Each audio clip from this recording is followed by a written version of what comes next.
an awful lot. I would say the vast majority of organizations, certainly that I work with or that I encounter that are in the community, they start at step number 5. And now they're incredibly well intentioned, but they jump straight in at step number 5 to choose the interventions. An intervention can be anything from a talk, a class, a workshop, a bowl of fruit, weekly fruit, all the way up to a nap room or a rest room in your workplace. Maybe it's a policy, maybe it's a flexible working policy. So an intervention can be quite broad, but it's organizations jumping straight in to choose those interventions without putting any thought. There's no detail, there's no kind of analysis behind it. And while you can start here, of course, and build upon it, I see a lot of organizations that are just in this continuous cycle of choosing interventions and just intervention after intervention, random acts of wellness, piled on top of each other, and not really making any progress, not taking any measurements, and not improving. So it's just a kind of an endless cycle. What do you do if your company is very small, or like if there's no budget? Let's say your company's less than 5 people or less than 10 people. If your company's very small, you're in a very lucky position that you can pretty much, you're probably the leader who's asking that question. You've got a great opportunity then to embed a culture of health already. Think about from the opposite side. If you're in a large organization with a couple of hundred, couple of thousand people, I mean, how difficult is it to change or to embed a culture with such a large organization? The culture is pretty much behaviors. If we can model healthy behaviors as leaders, that's how we're going to embed our culture. So you've actually got a great opportunity there to embed that culture if you're small, and it doesn't cost a cent to model healthy behaviors. You don't need a budget for that either. So the smaller you are, the more flexible, the more agile you are to really embed this. And hopefully you'll grow as an organization. You'll add people, you'll add resources, but you can do your best to kind of maintain that culture. But you've got a great opportunity to do it early on. So step 1, potentially the most important step. Steps 1 to 4 we'll go through. They're going to set us up for success, and they'll bring us to a place where hopefully the interventions will almost choose themselves. So step 1 is, I'm calling it grow committed leadership, grow committed and aligned leadership. So this is a process, as I've said. So this is all about building relationships with our leadership teams. It's about bringing them on the journey of well-being with us. For some of us, we'll be pushing an open door with leadership teams. They'll be bought into it. They'll get it. For others, it'll be a different ballgame. It'll be, people will think, oh, that well-being nonsense, that's just fluff. Now get back to work. So for those, we'll have a different challenge on our hands. But regardless of where we are with our leadership teams, it pretty much boils down to this. And Adam Grant, he's probably the thought leader out there on organizational psychology. He sums it up really nicely with, if you want to bring leaders and people on a well-being journey with you, it's about hard data. So show them the evidence, show them the facts, show them the numbers, be that from external research, and couple that with your own internal, maybe survey data, whatever you're doing internally, and then add in the human stories, some personal stories of people maybe overcoming, maybe it's an illness, maybe someone, of course, running a marathon, just matching it up with those personal stories that people can relate to. So that's how he summarizes it. The committed leadership, we actually follow a little bit of a process here, but we talk about how with the leaders, can you establish common ground? And usually that common ground can relate to the business. So we're mostly talking about businesses here. So the business will have performance targets. The business will have a vision. Most organizations will have a vision statement. Can you align your well-being vision with your organization's vision statement? So can you establish common ground with your leaders there and kind of get them on board that way? The personal stories, can you make it personal in some way? The evidence, of course, so there's your hard data. Maybe it's the external research. And during the program, we go through, we add in there's a lot of external reading and evidence and research that we reference, and then we include that you can follow up on to kind of give yourself those facts and those figures. So arm yourself with that hard data, and then of course your own internal data. And then, often overlooked, you might have made a fantastic impression, but what are you actually asking for? Is it budget? Is it as simple as that? Is it actually resources? Maybe it's people's time. What is it exactly? Make sure you understand exactly what it is you're asking for then as well. A nice starting point is those values. Can you align your organizational values? Can you derive a well-being value statement from your organization's kind of vision and values? And all of this, if we follow this process over time, if we're gathering that data, can we build this up into a business case? So we're actually bringing it to our leadership team. I'm looking to sell it to our leadership team in a business case. And we're making it very hard for them to say no. We're saying, look, here are the facts. Absenteeism rates on average drop 10% with an effective wellbeing program. This could save us X next year if we do this properly. Here's what it's going to cost. Here's what we need. Get it all down in the business case. What if your team is keen, but your boss isn't on board? It's going to be a process. Yeah, you got to bring them on board with that hard data and with the human stories then as well. With everything that's going on at the moment, I would be really surprised if those leaders are not getting on board with it. Right now, if you're making a solid business case, I would be pretty surprised if your leadership would not come on board in some way, shape, or form, depending on what you're asking for, of course. So get the ask right first, back it up with the research, with the data, with some internal kind of survey data, if you like. I mean, if you, let's say you're in that step 5 cycle, add in a little bit of measurement. Survey people before, during, and after. Ask them, one, satisfaction, did they enjoy it? Get the participation numbers, ask them, would they like to do something similar this year, next year, or something? If you're going to your leadership team and saying like 100% of people we surveyed within the organization want to do this next year, and if you're backing that up with the research, it's kind of hard to say no to that.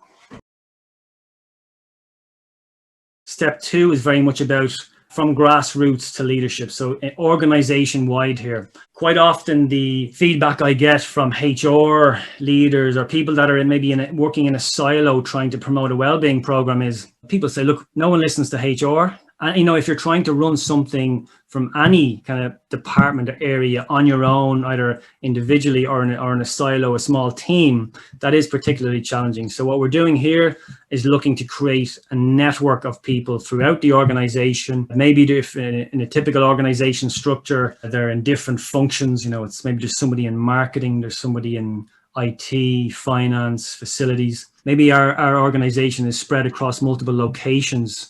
So maybe we need someone in different locations. Maybe we want different voices heard as well. Maybe we want someone that's a part-time worker to have an input. Maybe a shift worker. Maybe they need a voice. Maybe we have shift workers, and maybe we have different role types. So maybe you have people that are office-based. Maybe we have people that are on the factory floor. Maybe we have people that are customer-facing. that they don't get they're very rigid times that they have to work. So there's a lot of considerations there, and even parents, a parent represented, a non-parent, this kind of idea. So that's what we talk about that in a lot more detail in the program, kind of the other voices that we want to hear. And it's always good to have a mix of seniority levels here in this Wellness Champion team. So you should certainly have a leadership sponsor involved, but a good mix, everything from grassroots up to leadership. And here's the why statement for Wellness Champions. So I think it speaks for itself. Shouldn't be owned by one person or one group. It needs to be a shared value across the organization. Can we kind of share that across the organization and bring people with us? Your Wellbeing Champion team, if you kind of mature them over time, they can be your boots on the ground in each kind of department or location. They can be championing, they can be promoting, they can be communicating, they can be feeding back information to you as the wellbeing leader as to what's working, what's not, all of that. So really invaluable, the Wellbeing Champions. Should the Wellbeing Champion be from the business rather than from HR to bring someone in? Hopefully it will be like a wellbeing leader or leaders, and they're the people that would have the full view of this 8-step framework. Then as a wellbeing leader, you would look to create a team within your organization of wellbeing champions. And champions, just a term. AIB used the term advocates, wellbeing advocates. The case study we use in the online program is it's an excellent one. It's a university in the US, and they call them well-being innovators, whatever you want to call them. But that's your network of people on the ground. Now they should volunteer. They should put their hand up for this. This should be something they're interested in and kind of passionate about driving and being involved with. But they're your boots on the ground. They're doing the work, they're promoting and they're inputting in, so they have a voice in the wellbeing program and what's coming down the line, and then they're feeding back as well. So they should be internal employees, but also maybe you've got a lot of third party contractors on site, for example. Do you want to include them, maybe give them a voice to get them involved in the champion team? So maybe they should have a seat at the table as well. Amazes me how often this one is overlooked, but pretty much gathering meaningful data. Now, a lot of companies will run a survey, and that's great. There's an awful lot you can do with a survey, and I've got great feedback from organizations that are really kind of looking at this closely over the last few months in particular, and they're adding in more and more well-being elements to their surveys. So that's really, really good to see. There's certainly a lot more we can do. There's an awful lot more data you can gather outside of surveys. It can be focus groups are powerful. You can have one-to-one interviews. The exit interview, often overlooked. People are often quite honest in their exit interview. But then, of course, as I mentioned, maybe your leadership team are interested in, maybe it's the bottom line. Maybe it's they genuinely care about the health and well-being of their employees. Maybe they're looking at talent attraction and retention. If you know exactly what they're looking for, you can go out and get that research. Healthy Ireland have excellent research just from 2018, late 2018, where they have really great detailed research in all of those areas. So you can get your specific research, pair that with your internal data that you're gathering yourself. And, maybe you're actually looking at your competition as well and what your competition are doing. So there's lots of different areas of data that you can gather. Then there's the tools, the techniques you're going to use to gather it, the frequency. They're all considerations that we look at in the program. This is our strategic piece now. So this is where we're documenting, from step one, from our vision and value statement for our wellbeing program. We're documenting the roles and responsibilities of our wellbeing champion team, what's expected of them. Maybe if we have it at this stage, we might be documenting some kind of budget, timelines. So this kind of strategic documentation, this is the type of thing where I encourage people and organizations. This is what you want to get into your strategic plan for, the 2021, 2024 plan. So if you can document this properly, and it's a living, breathing document, this is where you try and really get it on the management agenda. Make it a strategic document. We're pretty much documenting what we've covered in the first 3 steps here. And so with step 3, we've probably got a really good idea of kind of the high level areas of where we need to focus on. So maybe we're seeing that stress from our survey is being called out as an area, or and people kind of taking a lot of sick leave, for example. So maybe a high level focus area when we brainstorm at this step, we decide that a focus area, and we know from leadership's perspective that they're looking to reduce absenteeism, and especially kind of stress related absenteeism. So maybe we need to, as a high level focus area, maybe that's something we need to look at. So year on year for the next 3 years, we're going to try and reduce. A high level goal will be to reduce absenteeism as a result of stress by 10%. For example, that would be your high level goal. And maybe depending on where you are, you might pick 2, you might pick 3 high level goals to focus on. We've done so much work now. Hopefully these interventions will almost choose themselves. So let's continue with our kind of case study, if you like. It's that 10% reduction in stress-based absenteeism year on year for the next 3 years. Let's, for example, you're definitely looking at something in the area of stress management, resilience management, something in the area of mental health, perhaps. When you're choosing the intervention, so you're very well informed now, maybe you're looking to partner with, your intervention might be to partner with an organization like Sea Change, SOS, Suicide or Survive.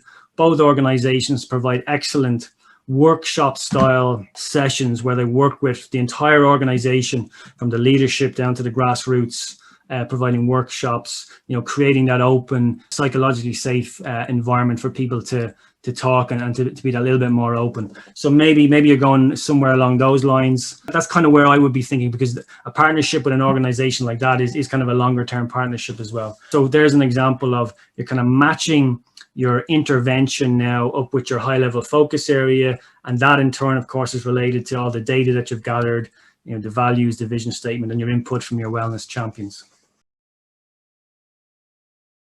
The amount of organizations that I speak with, that they have what looks like a really solid well-being program in place, and then they run a survey and they find out a significant percentage of the population don't even know the program exists. And in their mind, they were thinking, this is great. But then there's a lot of people in the company don't even know it exists.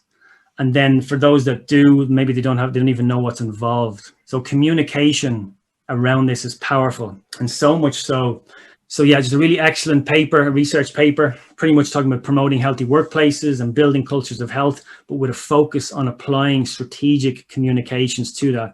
They really gave this importance, and it's long been established how important it was. But so here's a nice line here. So communications help employees answer basic yet important questions such as, how does the program work? Where do I sign up? And what's in it for me? So, really simple but important questions. And in terms of the actual communication, that's up to you as a leader, as an organization. But the multi-channel approach certainly is the way to go. So not just an email, not just a monthly newsletter email. I often hear Ifani Muraku from Sky says her best communication platform is the kind of the back door, the cubicle toilet, a little poster in there. There's many options there, but certainly multi-channel is definitely the way to go. As is summarized here, communication is critical to securing engagement, and engagement is key to program success.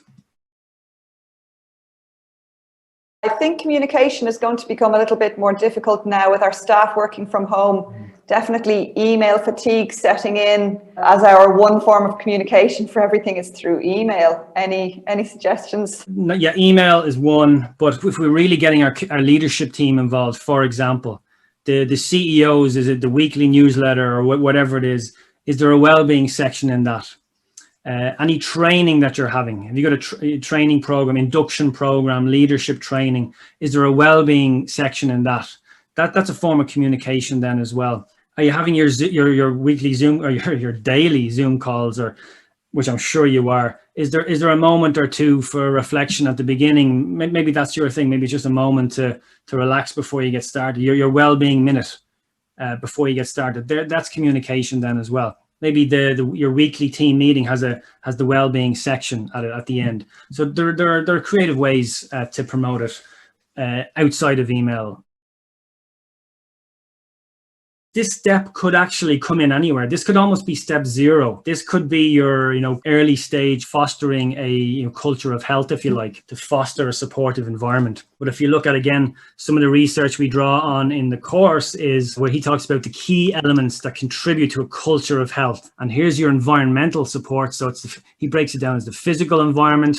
And of course, we're all away from that at the moment, but you kind of mentioned the office space, so we're away from that, but that is one element. But then an equally important element is the social environment support. So he talks about that, the social expectations and the support structures around that. But if you look at the other elements then to that culture of health, as he describes it, it's everything we've covered already in other steps. Leaders, managers, the peers and employee involvement. That could be your step 2, and your 3, your well-being champions, and then your needs and wants and kind of analysis. So the 4 points at the bottom, they're your people steps, and the 2 at the top are your more environment steps, your physical and your social environment. So all of this kind of just driving us towards that kind of culture of health and fostering that kind of supportive environment to support what it is that we're trying to do with our well-being initiatives. So you can have the best speaker, the best app, the best intervention going, but if the environment, the work environment itself isn't supportive of what you're trying to do, if you're completely overworked, burned out, a mindfulness app isn't going to sort that out. So this is a really important step. And as I said, this can happen anywhere. It just so happens to be step 7 here. I would actually say a nice place to start, if you have the luxury of starting from scratch, is actually start here. Have a think about what is it that we are looking to evaluate here before we even get started. So what does success look like? Think about what people, what teams, what stakeholders are going to be evaluating our program 1 year from now. And I'd imagine the leadership team will be involved in some shape or form. So what are their perspectives? Are they looking at the bottom line? Is that the only driver? If so, our evaluation metrics will need to be kind of in the financial area. We'll need to be looking at how much are we saving, and how much is this talent attraction and retention kind of saved us this year. Absenteeism rates have gone down, so how much does that save? That kind of idea. Or maybe the perspectives are different. Maybe they're actually looking for behavior change, to see healthy behaviors emerge amongst the population base. So maybe you're looking for kind of more health outcomes in your evaluation metrics. You're evaluating kind of healthy behaviors. Are there behavior changes happening in our population? And that's something you can evaluate and report back on. And maybe talent attraction and retention. That's certainly before COVID, that was one of the main drivers, trying to attract new talents and to keep our existing talent. So kind of maybe metrics, evaluation metrics around that. How are we doing in that area? Has our wellbeing program impacted on that in any way? So understanding the perspectives of the stakeholders that are going to be evaluating this can be a nice place to start when it comes to, kind of thinking about this. And even before we've even, thought about an intervention or the like. What about the sort of extra difficulties of providing mental health support during this kind of time? What would you do there with the framework? So people are asking about a specific intervention, is it? Yeah. I mean, specific interventions, I guess it depends. If I'm assuming this person, they've surveyed the population and they've kind of told them they're looking for something in this area, if you're going by the framework. And so then, there's some excellent resources available. I've mentioned seechange.ie. They have an excellent toolkit. The HSE have an excellent mental health guides available at the moment. We might capture a few of these actually and include them in the email that we're going to send out to attendees. If you're someone who's looking for formal education and training in the area of mental health for employees, probably one of the best programs out there is Mental Health First Aid. Now, it's an intense 2 days. It should be for people that, really want this and really want to get into that area. They're not training people up as counselors or anything like that, but it's just so people can have a conversation. They can understand, kind of listening techniques, and then they can maybe signpost people to other services if available. And organizations are doing interesting things now with their mental health champions. They're kind of course, we're not physically present now, so they've actually got their kind of fake background, like the one I have here now, kind of just says AIB have something called Time to Talk, kind of a Time to Talk champion, or Accenture, who we had on the last program, have their mental health allies, and all their backgrounds are kind of green. They're mental health allies. So there are ways around it. It's not the same, of course, when you're not in person, but there are little things you can do to be that little bit more supportive. Are there any tips for managing different age groups and skill sets? If you have a kind of more sophisticated data gathering techniques, you can kind of maybe break out your demographics. And certainly what I would say is you should have on your wellbeing champion team, you would certainly have different ages represented. So that's a great point. I didn't mention that.